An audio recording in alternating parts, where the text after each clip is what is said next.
Hey, Cub fans. Welcome to Rainy Talks Cubs. Thanks for joining us. I wish I had better news, but I don't. Cubs lost to the Pirates tonight 5-4 in that opening game of the four-game series. Justin Steele on the mound. It didn't go great offensively. Scattered some hits, but didn't get anything done timely. And it came back to cost us. Had some fielding miscues. So not a lot of bright spots, but let's go ahead and go through it. 5-4 was the final. We had 7 hits total, 1 walk, struck out 11 times, left 6 on base. We're 1 for 5 with runners in scoring position. We did have a home run. Hap hit a home run in the second inning. We dropped our record to 25-20 and 2 games back of the Crew, who was idle tonight. So let's go through the details. We'll get squared away here. Lineup went with Talk DHing leading off. Say was in right field, hitting second. Belly in center field, hitting third. Morrell at third base again. Ian Happ was his timeout disciplinary action was over, so he was in left field hitting fifth. Bush at first base hitting sixth. Madrigal again at second base, with Master Boney at shortstop hitting 7th and 8th, and then Miguel Amaya behind the plate hitting 9th. We scored 1 run in 4 different innings, the 2nd, the 4th, the 5th, and the 8th. In the first inning, Hap led off the inning with a home run down the right field line, his first home run from the left side this season, and I think the last one was sometime in September. He turned on it pretty good, 110.3 miles per hour right down the line. I think it hit the mesh on the foul pole. So Happer solo bomb. In the 4th inning, with 2 outs, Bush doubled and Madrigal singled up the middle, scoring Bush for the 1 run in the 4th. In the 5th, Talk singled. Bellinger followed him with a double, and Talk scored from first on the double. There was 2 outs, so it was a good send by third base coach Willie Harris.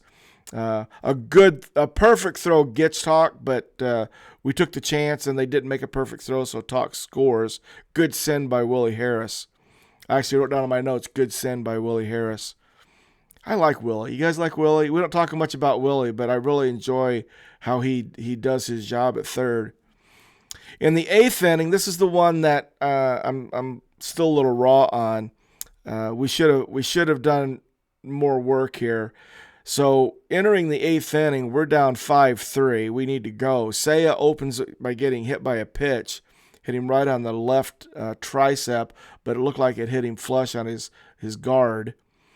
Bellinger then tops one in front of home plate. Yasmani Grandal fields it, but then makes a wide throw to right that Rowdy Tellez couldn't corral. So E2, Seiya to third, Belly to second. So here we are, 8th inning. We're down 2. We got second and third, nobody out, with 4, 5, 6 coming. And the crowd at Wrigley is up, and this is when it needs to happen. Morrell hits it well, sac fly to left field, Seiya scores. Then, to me, the most critical at bat was Ian Happ's at bat in the 8th. Comes up with 1 out and Belly on second base, and we need a hit. We're down 1, and Happ strikes out. It was just, I'm telling you, it was just a bad strikeout. He hit that home run, and after struggling the way he is, we really needed a hit from Ian Happ in that 8th inning, and he strikes out.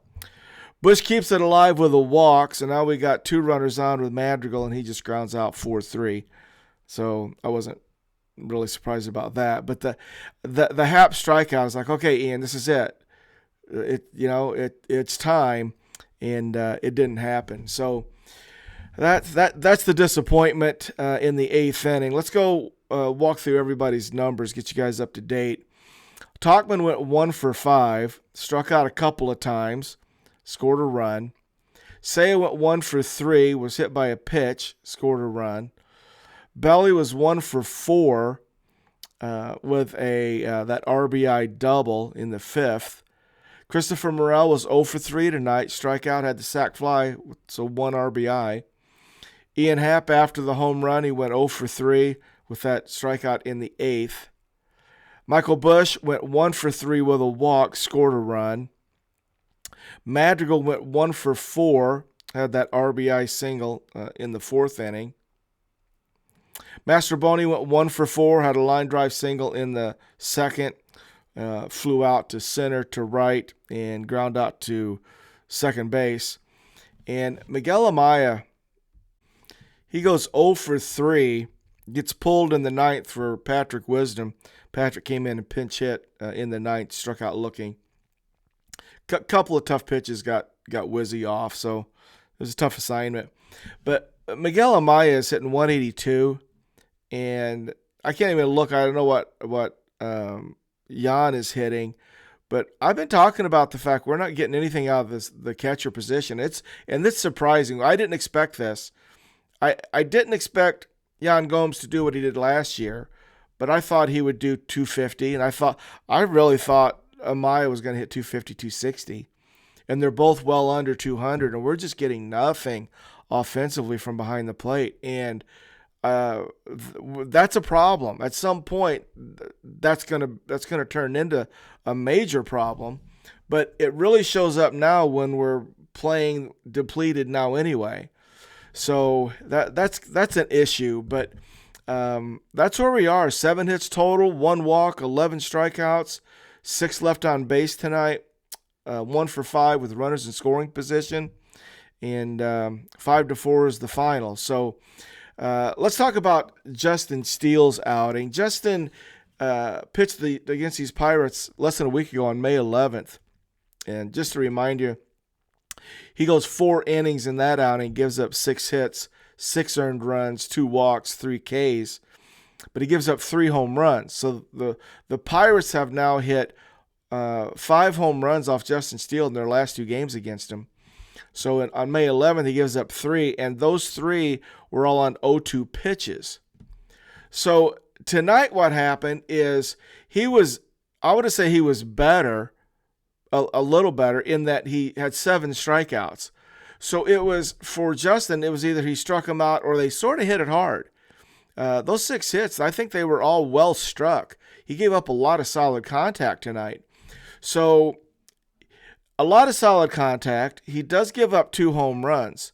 But in that, there's 3 defensive plays that should have been made, and had they been made, would have turned his game around, I think. We only lost by 1. So I want to talk about those defensive situations. Steele gives up 2 runs in the first inning. Connor Joe leads off with a single, and then he gets Reynolds to pop up to Nick. So he's got Connor Joe at first base, 1 out in the first inning, and O'Neal Cruz hits a ground ball right at Nick with pace. A tailor-made double play. I don't think Nick had to take a step left or right. It was right at him. He catches it clean, but I don't even know what he did, but the throw to Mastroboni covering second floated. He just didn't snap it off. I don't know if he didn't get a grip on it, if it slipped. I couldn't really tell. But this ball's in the air for a day and a half. Well, O'Neal Cruz beats the rap at first, so instead of having a 4-6-3 double play in the first inning and getting out of it, inning still alive, Olivares comes up next, hits a 2-run homer. So I've been annoyed since that happened, and so Justin Steele gives up 2 runs where we should have been out of the inning. Now, the play that I'm describing wasn't an error on Nick, but it clearly should have been made. Another scenario happened in the 5th inning. Reynolds had an RBI double down the third base line and with 2 outs, and it was a double hit right of Christopher, but it wasn't far enough away he couldn't get to it. So he goes and he tries to make a backhand, and he just didn't look good doing it. He overran it. His glove was above it and by it, and he just didn't make a good play on it. Had he made the play, we would have been talking about that great play that Christopher Morel made. I'm just saying that it's a play that could be made, and a lot of third basemen would, and the fact that it cost Justin Steele a run, I I need to talk about it. It wasn't an error. It's a 2-base hit for Reynolds, but it's a play Morrell could have made, and he didn't. We had another one in the 6th inning. Yasmani Grandal hits I'm going to call it a sinking liner to Seiya, and there's a runner on third. So Seiya is going to try to throw this guy out. So I think he's coming in, and he was close enough that if he makes a good throw, and it's accurate, he's going to throw this guy out. And I think he knew it. And I don't know if the guy was coming or not because Seiya whiffed on it. It was chest high. He played it off to his left, and he got a glove on it, clicked his glove, so it didn't go all the way to the wall, but he just missed it. So had Seiya made that play, so I'm talking about 3 plays that would have saved Justin Steele 3 runs that weren't made. Seiya's was the only one that was an error, but Justin did not get any help defensively tonight while he gave up 2 home runs, while he gave up 6 hits and hard contact, but he also struck out 7. So that's the story. I don't even know what my point is. I look at his line, it's like, well, he gave up 2 home runs and 6 hits. True. He did do that. Didn't get any help. Maybe he gives up 3 runs. I don't know. But that's what Justin Steele's night. So he goes 5 2/3, 5 earned runs. His ERA is up to 5.68. And I hate to say it, but it looks like Justin Steele's confidence is shaking a little bit. So all of a sudden, our ace, 2 outings back-to-back against the Pirates, getting knocked around quite a bit. So, it seems like we're getting things that we just didn't expect, right? And I sure didn't expect this one. So let's talk about Hayden Wesneski. He comes in relief of Justin with 2 outs and a runner on second in the 6th. Strikes out Taylor swinging. Hayden was good. That's that slider of his. So he goes 1 1/3, gives up 1 hit, strikes out 3 of the 4 outs that he got. ERA at 2.0. So Hayden Wesneski had I call it a typical Hayden Wesneski outing tonight. And then newcomer Tyson Miller looked really good. He pitched the 8th and the 9th, went 1, 2, 3 in both of those innings. He had 2 strikeouts, and he's got nasty stuff. I mean, he's a long, lanky righty, tough on right-handers. Got a lot of hard biting movement. Nobody he faced tonight looked like they really had a chance against him. So Tyson Miller has looked really good back-to-back. So, Hayden Wesneski and Tyson Miller come in and do a really nice job for us. So we're going to have to figure some things out. I got some news that I'll pass along about Nico. Saw an interview with Counsell today. They put Nico through a pregame warm-up tonight. Theoretically, he's that close that they wanted to do pregame with him. And the chances that he'll start tomorrow are pretty good. And it needs to be because if they're going to put him on the IL retroactive, I think there's like a 3-day period where you can do that, and we are approaching that. So a decision is going to have to be made probably tomorrow one way or the other. And I think they're leaning right now toward having Nico be in the lineup. But we'll see.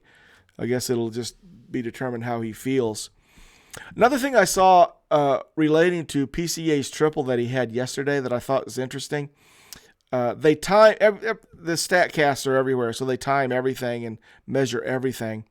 And they clocked him going from home to third at 11.01 seconds, which is the fastest time from home to third that anybody's made in the major league so far this year. So I thought that was interesting. I knew PCA is fast. You see it, but that is really fast. So I thought that was good news. So Nico, hopefully in the lineup tomorrow. I don't know, guys. We're kind of in the middle of some issues here. It's going to be very important that we kind of figure this out. We got Skeens tomorrow against Kyle. So to me, we pretty much know what Skeens is going to do. 121st pitch at Wrigley on Friday afternoon. To me, I know what Skeens is going to do. He's going to throw gas, and he's going to be good, and we're probably going to struggle. But I have no idea what Kyle's going to do. I couldn't even guess. I don't like that. I don't like the fact that I look at this matchup and I go, I know what Skeens is going to do. It's going to be pretty good. I've seen it. I think he'll duplicate that. But I have no idea what we're going to see out of Kyle. It could be nothing would surprise me. He could give up 12 runs in 3 innings, wouldn't surprise me. He could be lights out. That wouldn't surprise me. It's kind of weird. I don't even know what to expect. But I guess we'll watch it and find out. So that's tomorrow at 1:20, Skeens versus Kyle Hendricks. We'll see what the lineup is. See if we can find some timely hits somewhere. So, guys, thanks for checking us out here in the RTC. Really appreciate you guys watching the show. And we'll see you tomorrow. Go Cubs, go.